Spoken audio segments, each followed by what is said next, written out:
Hey guys. Hey there. Thank you for, making some room for us. Thank you for that.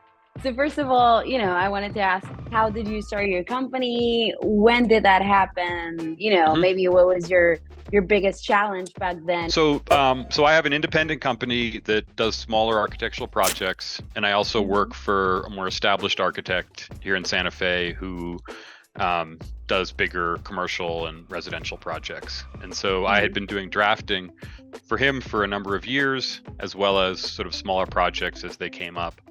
And when the pandemic happened, the work slowed down, and then it increased rapidly.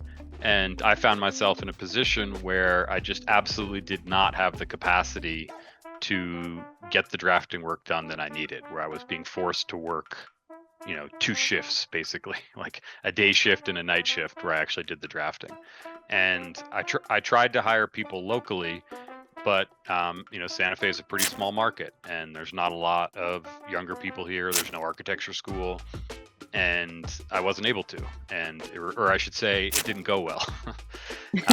Where I found people were very demanding. They wanted really high pay. They wanted to tell me how to do things. And I was trying to explain to them that actually, no, the client is telling me what to do.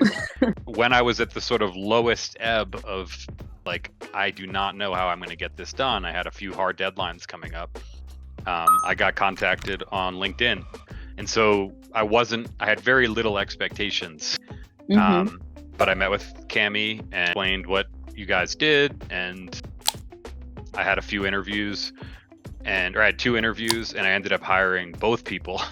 It's difficult to describe how positive the initial experience was, because again, I do drafting a lot, but I'm not the best at it. And the project I was working on was somewhat complicated, and I was having trouble figuring things out in Revit about how walls aligned, and Hmm. hiring Felipe and Mercedes and trying to do something, being like, hey, can you look at this? And then coming back 2 hours later, and it was all figured out and done. It just all made sense now, and he had corrected all these errors that I didn't even see, and it was just like, oh my god, this is amazing. Magic. This is magic. Yes. So we finished that project, and again, it was meant to be sort of a temporary thing, and it wasn't. Felipe had just moved on, but I'd been working with him for almost 3 years.